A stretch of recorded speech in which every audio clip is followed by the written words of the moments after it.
আসসালামু আলাইকুম। আমি মেজাজ সোহেল উপজাতি চ্যানেলে আপনাদেরকে স্বাগত জানাচ্ছি। আমরা চ্যানেলের মাধ্যমে বিভিন্ন দেশের ভিসা সংক্রান্ত তথ্য নিয়মিতভাবে দিয়ে আসছি। যারা খুবই অল্প সময়ের ভিতরে কোনো দেশে গিয়ে কাজ করতে চান তাদের জন্য আমরা ভিয়েতনামের একটি প্যাকেজ নিয়ে আসছি, যে এখানে আপনারা ভিজিট টু ওয়ার্ক ভিসাতে থাকবেন এবং এবং কনফার্মভাবে আপনি হচ্ছে যে 2 বছরের যে রেসিডেন্সিয়াল কার্ড করে দিয়ে তারপর আপনাকে কাজে দেওয়া হবে।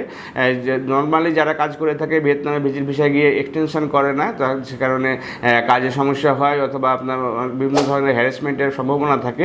বাট আমরা প্রথমে আমাদের নিজেদের উদ্যোগে হচ্ছে যে আপনাকে আমরা রেসিডেন্সিয়াল কার্ড করে দেওয়ার পরে আমরা কোম্পানিতে দিয়ে আসব এবং আপনি হচ্ছে যে খুবই সুন্দরভাবে কাজ করতে পারবেন এবং এখানে থাকা খাওয়া বাদ দিয়ে মিনিমাম 40,000 টাকা মতো আপনি হচ্ছে যে বাড়িতে পাঠাতে পারবেন, এরকম একটি কাজের সুবিধা করে দেওয়া হবে। এবং যে কোনো কাজে যদি কেউ অভিজ্ঞ থাকে তাকে সেই রিলেটেড কাজ দেওয়া হবে। পাশাপাশি হচ্ছে ফার্নিচার ফ্যাক্টরি এবং জাহাজের কিছু কাজ আছে যেগুলোতে আমরা খুব সুন্দরভাবে রিপ্লেস করতে পারি। এবং আমাদের যে সকল লোক হচ্ছে অলরেডি সেখানে গিয়েছে তাদের রিভিউগুলো খুবই ভালো আছে, সুতরাং আমরা একদম কনফিডেন্টলি বলতে পারি যে আপনারা ভিয়েতনামে আমাদের মাধ্যমে প্রসেস করলে পরে সেখানে গিয়ে খুব সুন্দরভাবে আপনারা লাইফ লিড করতে পারবেন এবং হচ্ছে যে বাংলাদেশে যে রেমিটেন্স পাঠানোর যে সুবিধাটি সেটি পেয়ে যাবেন। এবং আরও বিস্তারিত তথ্যের জন্য আমাদের স্কুলে দেখানো নাম্বারগুলোতে ফোন দিতে পারেন অথবা সরাসরি আমাদের অফিসে ভিজিট করে ভালোভাবে জেনে নিতে পারেন। ভালো থাকবেন, সুস্থ থাকবেন। আল্লাহ হাফেজ। আসসালামু আলাইকুম।